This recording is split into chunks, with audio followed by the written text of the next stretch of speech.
Court में कितने मैं तो सुप्रीम कोर्ट तक मुकदमा लड़ा हूँ, मैं तो पूरी किताब लिख सकता हूँ, जनेऊ लीला और न्याय शास्त्र। लीडर्स आंसरेबल हैं, अगर आप हमें इस बार नहीं सुनोगे तो अगली बार वोट नहीं देंगे, हरा देंगे। नरेंद्र मोदी को भी जाके पाँव धोना पड़ता है, हाथ जोड़ना पड़ता है। अरे सरस्वती पुत्रों, एक सुई तो बनाए नहीं अपने ढंग से, जनेऊ भी बनाए तो भी अपने नहीं बनाया होगा, हमारा बुनकर भाई भी बनाया होगा। पहला स्कूल कौन खोला था भारत में लड़कियों के लिए, पता है तुम लोग को? हाँ। दिल्ली मेरे कॉलेज में भाषण चल रहा था कि सरस्वती के मंदिर में दलित शूद्र अति शूद्र आएंगे, तो मेरिट तुम अपनी दिखाओ पहले।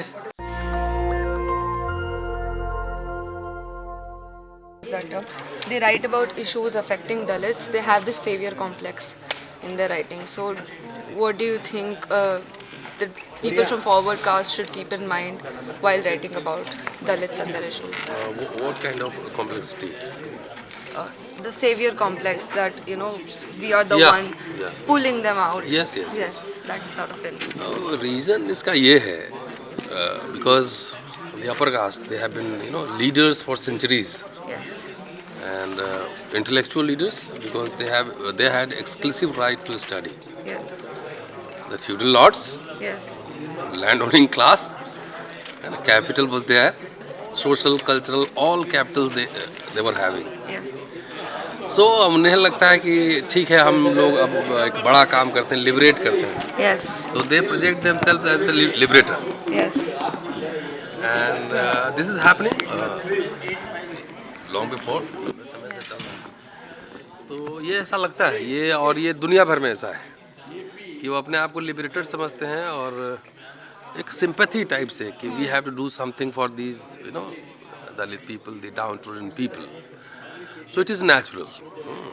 उसको ब्रेक करके एज ए ह्यूमन कि we are fighting on the same foot, we are fighting on the same ground, उसको ब्रेक करना थोड़ा सा it is little bit difficult. And not only the men from upper caste, in fact, the victim of gender inequality, the women from upper caste, she also thinks like that.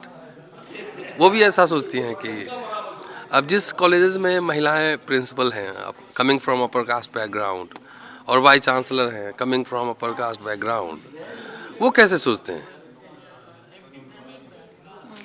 वो तो female जो दलित होती हैं उनके बारे में भी patriarch की तरह ही सोचते हैं ना. सो भारत में क्या है ना कि one carries multi identity. At the same time you are victim of gender atrocities, at the same time you may have potentialities of patriarchal values as well. तो बहुत कॉम्प्लेक्स रिश्ता है ये. 33% रिजर्वेशन चाहिए, लेकिन खाली अपने लिए हमें चाहिए, उसमें दलित महिला इंक्लूडेड नहीं है, वो जो माइनॉरिटी के इंक्लूडेड नहीं है, ट्राइब्स इंक्लूडेड नहीं है. तो ये इसका एक लिमिटेशंस और इसका पैराडॉक्स भी है.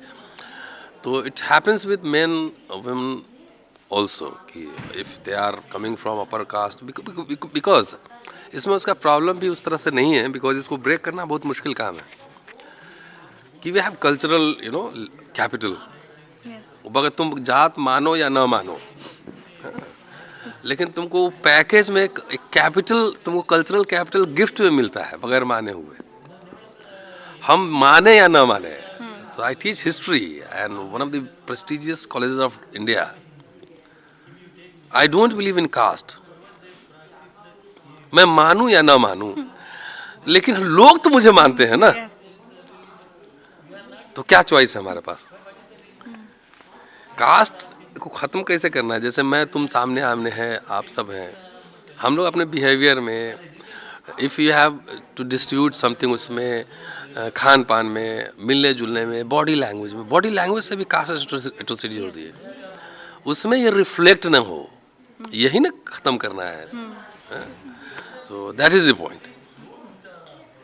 जी. Professor, building onto your question, you were talking about women being in higher Introduce yourself first. I'm Yashika Singla. I'm from Ashoka University. Okay. And so I just wanted to ask, do you think that mainstream feminism activists, they are trying to represent the experiences of Dalit women, in their everyday demand for equality, or do you think that Dalit women are marginalized from that representation also? I think I have given the answer of this question. Yes, yes. If you come to Delhi University or any other university and you take a case study of women's college, what is happening? दौलत Ram college है Delhi university में, are you aware of that? Yes. वहाँ के principal के खिलाफ एक FIR हुआ है, एक दलित फीमेल टीचर ने किया है। क्यों किया है? एट्रोसिटीज को लेकर कि beside this is what I said earlier also, biologically one might be a female but you may carry patriarchal elements. मैं दिल्ली यूनिवर्सिटी में पढ़ा हूँ, I have seen people from all elite colleges, सब कुछ ठीक है। अरे तुम लोग पढ़े लिखे लोग हो, budding journalist and leader of this country, तुम एक काम करो ना, मुझसे इंटरव्यू लेने से बेहतर है तुम जाके संडे का मैट्रिमोनियल उठा के देख लो। जो लोग कहते हैं कि जाति नथिंग है और वो सब गोत्र से लेके और गोरी चिकनी 5 फुट लंबी 8 फुट लंबी सब ढूंढते रहते हैं, सैलरी भी चाहिए, पैसे भी चाहिए। तो ये हमारे समाज का जो है ना, हमारे सोसाइटी का एक हिपोक्रेसी है। जाति बात नहीं करने से जाति खत्म थोड़ी हो गई है। जाति तो मेट्रोपॉलिटन सिटीज़ में ज़्यादा है क्योंकि वहाँ कंसंट्रेशन ऑफ वेल्थ ज़्यादा है, पावर ज़्यादा है, पोजीशन ज़्यादा है। तो कास्ट जब बना था और वर्ना जब बना था, उसके पीछे लॉजिक यही था ना कि कुछ लोग को डिप्राइव कर देना है, कुछ लोग का मोनोपोली रहेगा। दैट इज़ द पॉइंट ना। उसके जेनेसिस में तो यही है ना कि शूद्र जो है सेवा करेगा, शूद्रा will serve the upper 3 varnas. तो उसके जेनेसिस में तो यही था ना भाई। तो वो तो यहाँ भी कंटिन्यू कर रहा है। जो तुम्हारे दादा परदादा जिन्होंने देखा होगा कि मेरे दादा तुम्हारे खेत में मजदूरी कर रहे थे, तुम्हारी भैंस चरा रहे थे, वो दादा अगर मुझे देखेंगे कि मैं दिल्ली यूनिवर्सिटी में प्रोफेसर हूँ और मैं पढ़ा रहा हूँ, तो अंदर तो थोड़ा 99% चांसेस है कि अंदर जो है थोड़ा सा खटर पटर होगा, इधर है होगा ना। तो ये सोशियो साइकोलॉजिकल प्रॉब्लम है। इसको मैं सोशियो साइकोलॉजिकल प्रॉब्लम कहता हूँ। Dalits have the point is कि structurally Dalits are being oppressed in this Right. country. But when you talk about the court of law, doesn't that still hold some level of trustworthiness? Ambedkar को coat करता हूँ। अम्बेडकर ने लिखा है कि ज़्यादातर जो पुलिस और मजिस्ट्रेट होते हैं वो भ्रष्ट होते हैं, करप्ट होते हैं। अगर सिर्फ करप्ट हों तो भी कोई बात नहीं, करप्ट को तो कोई भी आदमी खरीद सकता है, तुम भी खरीद सकते हो, हम भी खरीद सकते हैं।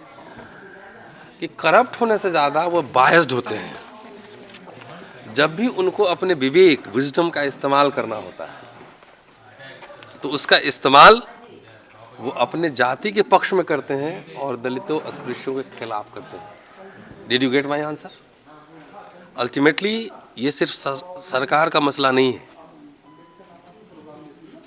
ये संस्कार का मसला है। जजेस जो हैं कोई ऊपर से ड्रॉप नहीं होते हैं। जजेस जो हैं ऊपर से ड्रॉप नहीं होते हैं। जजेस भी इसी सोसाइटी के प्रोडक्ट हैं। वाइस चांसलर कोई ऊपर से प्रोडक्ट नहीं होते, उनकी भी जाति होती है, उनका भी क्लास कैरेक्टर है, उसका भी जातीय कैरेक्टर है। ठीक। तो कोर्ट में कितने मैं तो सुप्रीम कोर्ट तक मुकदमा लड़ा हूँ। मैं तो पूरी किताब लिख सकता हूँ, जनऊ लीला और न्याय शास्त्र। जनऊ समझते हो? मैंने तो सुप्रीम को अभी भी 4 मुकदमे हाई कोर्ट में है। Show me your face, I will show you the rules. मारो मत भागो, मारो मत भागो, इंटरप्रिटेशन बदल गया। हमारे यहाँ जितने लॉ, यहाँ न्याय मिलना कितना मुश्किल है पता है? लॉयर्स की फीस पता है? किसी दलित बैकवर्ड ट्राइबल वुमेन को गरीब है, उसका मुकदमा लड़ने के लिए सुप्रीम कोर्ट में कितने लॉयर्स होंगे? और तारीख पे तारीख कैसे ऑर्डर, मैं जानता हूँ ना, बहुत सारे जजेस को भी जानता हूँ। अब जजेस का अपॉइंटमेंट ही जब फेयर नहीं है, कॉलेजियस सिस्टम, जज ही जज बना रहा है। And we are judicial families, 250 judicial families, they are holding the every top position and you expect justice from वहाँ से मिल जाएगा? SC/ST एक्ट कहाँ से खत्म हुआ था? पार्लियामेंट से खत्म हुआ था, कोर्ट से खत्म हुआ था। रोस्टर सिस्टम जो था 200 रोस्टर पॉइंट, वो पार्लियामेंट से खत्म किया था कि सुप्रीम कोर्ट ने खत्म किया था? जिस तरह के ऑर्डर्स आ रहे हैं अभी आपने देखा है बिल्किस बानो मामले में क्या हुआ है? कितने सारे सीरीज ऑफ ऑर्डर्स हैं। तो बहुत सारे क्वेश्चंस पॉलिटिकल क्वेश्चंस होते हैं एंड पॉलिटिकल क्वेश्चंस को पॉलिटिकली ही हर आम आदमी को कोर्ट में न्याय नहीं मिल सकता है, क्योंकि जजेस आंसरेबल नहीं है सोसाइटी के प्रति, लीडर्स आंसरेबल हैं। अगर आप हमें इस बार नहीं सुनोगे तो अगली बार वोट नहीं देंगे, हरा देंगे। नरेंद्र मोदी को भी जाके पांव धोना पड़ता है, हाथ जोड़ना पड़ता है। तो यहाँ का जुडिशरी तो जितना मुझे लगता है कि इसका पैराडॉक्स देखिए, दुनिया की सबसे बड़ी लोकशाही भारत, मैं बुद्ध की धरती से आया हूँ, युद्ध की धरती से नहीं आया हूँ। यहाँ का जुडिशरी का आप मोडस ऑपरेंडी देख लीजिए। लोग कहेंगे कंटेम्प्ट ऑफ, कैसे? जुडिशरी कोई खुदा नहीं है, गॉड नहीं है। डेमोक्रेसी में सबकी समीक्षा होती है, जजेस के ऑर्डर की भी समीक्षा होगी। मैं अगर प्रोफेसर हूँ, if I am writing something, किसके लिए लिखता हूँ? It is meant for the public consumption, लोगों को पढ़ने के लिए ना। मेरी किताबें जाओ नेट पे चेक करो, सारी किताबें खटखट मिल जाएंगी कि रतनलाल, ऑथर्ड बाय रतनलाल। यहाँ जब प्रोफेसर और वाइस चांसलर बने, या फॉर्म चुपके से भर के पता ही नहीं लगे कि कौन सा आर्टिकल आपने लिखा है, कौन सा किताब लिखा है, कहाँ लेक्चर दिया है, और तब भी कोर्ट में जाए और सुप्रीम कोर्ट बोले कि उन्होंने दिस इज एकेडमिक मैटर है। मैं फाइल दिखाऊं क्या? Academic matter. तो एकेडमिक मैटर में अगर छेड़छाड़ हो जाएगी, किसी का हत्या हो जाएगा, तो एकेडमिक मैटर में कोर्ट इंटरफेयर नहीं करेगा है? आप जो है, अगर मैं हूँ, मेरे बारे में, जैसे आप फीमेल हैं, आप सब यंग स्टूडेंट्स, कौन आपको कैसे देखता है आपको सिक्स सेंस से पता लग जाता है ना, आपको नज़र से कि उसका नज़रिया कैसा है। तो जो विक्टिम होता है ना, विक्टिम, वो भी पता कर लेता है कि उसके दिमाग में चल क्या रहा है। किसी ब्राह्मण के प्रोफेसर के घर के सामने डस्टबिन खोल सकते हो? है हिम्मत है? तो किसी और के सामने तो खोल सकते हो। तो ये खेल है जुडिशरी सब। जब तक लोग यहाँ मोबिलाइज डेमोक्रेसी है, जब तक रियल डेमोक्रेसी नहीं आएगा, लोग चढ़ेंगे नहीं पूरे पॉलिटिकल क्लास पे, पॉलिटिकल क्लास पे एकदम उसको अवेयर नहीं करेंगे। जैसी राज सत्ता होती है वैसा ही जुडिशरी होता है। और इसको कंप्लीट कर देता हूँ, फिर पूछ लेना, उसके बाद खाना भी खा लेना। कांग्रेस के लीडर्स कहाँ से आए थे? कौन सी किताब पढ़े थे? हम कांग्रेस के सपोर्टर नहीं है, मैं अम्बेडकर ज़्यादा पढ़ता हूँ। अम्बेडकर कहाँ से पढ़ के आए थे? Columbia university, London university, Jawaharlal Nehru, Gandhi, तमाम ऐसे लोग कहाँ से पढ़ के आए थे? बाहर से, सब इंग्लैंड से आए थे। तो उनके ऊपर लिबरलिज्म, डेमोक्रेसी, लिबरल लॉज, इनका एक इम्पैक्ट था। भारत तो अजीब देश है, यहाँ तो दुनिया का सबसे बड़ा सोशियोलॉजिकल लैब है। जात के नीचे जात, जात के नीचे जात, तो ब्राह्मण में ही देख लो तो उसमें भी अछूत ब्राह्मण मिलेगा। ठीक है ना? ये ब्राह्मण है। वो इसके यहाँ भी ब्राह्मण में जाकर, तो कंटाहा ब्राह्मण जो श्राद्ध कराता है, उसको जो श्रोत्रिय ब्राह्मण है साथ नहीं बैठाता, भगा देता है। जात के ऊपर जात है तब भी वो ब्राह्मण मानता है अपने आप। तो बहुत सारे लेयर्स हैं, बहुत सारे पैराडॉक्सेस हैं। ठीक है, हाँ बोलो, बीच में भूल गया मैं मुझे क्या कहना था। ठीक है, और कोई सवाल? हाँ प्रोफेसर, आपने भी कहा कि मतलब लीडर्स अकाउंटेबल होते हैं, बट स्टेट का एक वेस्टेड इंटरेस्ट होता है ना too in sustaining caste, because it becomes an immediate vote bank. तो will it do away with caste? Caste कैसे खत्म होगा? गरीबी रिक्शा चलाने वाला आदमी बोले कि हम गरीबी खत्म कर दें, कर देगा? कास्ट तो मोहन भागवत और शंकराचार्य ने खत्म करेगा। तुम्हारे घर तुम्हारी कोई फ्रेंड ट्राइब है, दलित है, बुलाओ, साथ रहो, खाना खाओ, है ना? तुम्हारे बिहेवियर में, तुम्हारे पैटर्न में कोई अंतर नहीं, तभी ना जाति डस्टर से मिटा नहीं सकते तुम्हारे माता से। हम, तुम मानो ना मानो, लेकिन तुम्हारी जाति है, तुम्हारा क्षेत्र है, तुम्हारी भाषा है, तुम्हारी संस्कृति है, तुम्हारा धर्म है। यहाँ तो हिंदू धर्म में तो हिंदू धर्म कुछ है ही नहीं। नास्तिक भी है, वो भी हिंदू है, अघोड़ी है, वो भी हिंदू है, काला मुख है, वो भी हिंदू है। कौन वाले ब्रांड वाला हिंदू हो? अघोड़ी वाले ब्रांड वाले हो? तो ये मिटेगा कैसे? मिटेगा जो टॉप पे लोग हैं, जो पावर पोजीशन पे हैं, जाति मिटने का मतलब स्लेट डस्टर नहीं है। जाति मिटने का मतलब है रहन सहन, खान पान, उठने बैठने, सामाजिक व्यवहार, सोशल बिहेवियर, जो अपॉर्चुनिटी हो उसको डिस्ट्रीब्यूट करने में, उसमें भेदभाव नहीं। ये तो जाति खत्म करना है। कोई आपके क्लास में अगर कोई बहुत गरीब स्टूडेंट है तो उसको बाहर मत बैठाओ, पानी पीने पर मारो नहीं, मिड डे मील का कमीशन मत खाओ, मिड डे मील का कमीशन मत खाओ, सबको बराबर खिलाओ। दलित महिला अगर खाना बना रही तो उससे ब्राह्मण बच्चों को कौन सिखलाया कि ये दलित के हाथ का खाना नहीं खाना है? उत्तराखंड सुनीता देवी का मैटर पता है? नहीं। भोजन माता स्कूल में खाना बना रही थी, ब्राह्मण के बच्चे आए बोले कि दलित के हाथ का बना नहीं खाएंगे। किसने सिखलाया? ये होता ना जातिवाद खत्म करना। जातियां तो जन्मना है, it's by birth. You believe और not believe, don't believe in the caste. लेकिन लोग तुमको मानेंगे कि किसकी बेटी है, तो इनकी बेटी है, अच्छा गोयल साहब की है, चड्ढा साहब की है, ठाकुर साहब की है, मिश्रा जी की है। तो सर ये तो आपने बोला सोशल लेवल पे हो गया कि लोग चाहें तो अपने तरीके से इस तरीके से खत्म कर सकते हैं। तुम लोग के पास कोई सवाल है? हाँ प्रोफेसर, एक है। स्टूडेंट्स हैं, पहले आप तो उसी में कंटिन्यू कर लो। हाँ बिल्कुल। अब प्रोफेसर मेरा क्वेश्चन थोड़ा डिफरेंट है, मतलब आई वाज जस्ट थिंकिंग कि हाँ ठीक है, उसी में continuation है. When you were talking about the judiciary, so are you saying now it's a judiciary of opinions and not? Sometimes yes, opinion, and there is always a grey zone. और अभी मैंने एक, आप अम्बेडकरनामा देखिए, उस पर मैंने डाला है अभी एक जुडिशरी के छात्रों का मैंने इंटरव्यू किया है। इंटरव्यू में जो लोग बैठते हैं, जो मार्क्स देने में बैठते हैं, वो कौन लोग होते हैं, उसके सोशल कल्चरल बैकग्राउंड का, कैसे है कि एक शेड्यूल कास्ट स्टूडेंट 500 में 450 नंबर ला रहा है और इंटरव्यू में 100 में 30 नंबर ला रहा है। तो लॉ के हिसाब से देखिए, लॉ का तो इंटरप्रिटेशन होता है ना। अब जो पावर में, सत्ता में जो लोग होते हैं, वो अपने हिसाब से इंटरप्रेट कर लेते हैं, ठीक है। अभी आपने देखा होगा, जो लोग आप नजर रखते हो, सील्ड इनवेलप, क्या जस्टिस सिस्टम देखा है?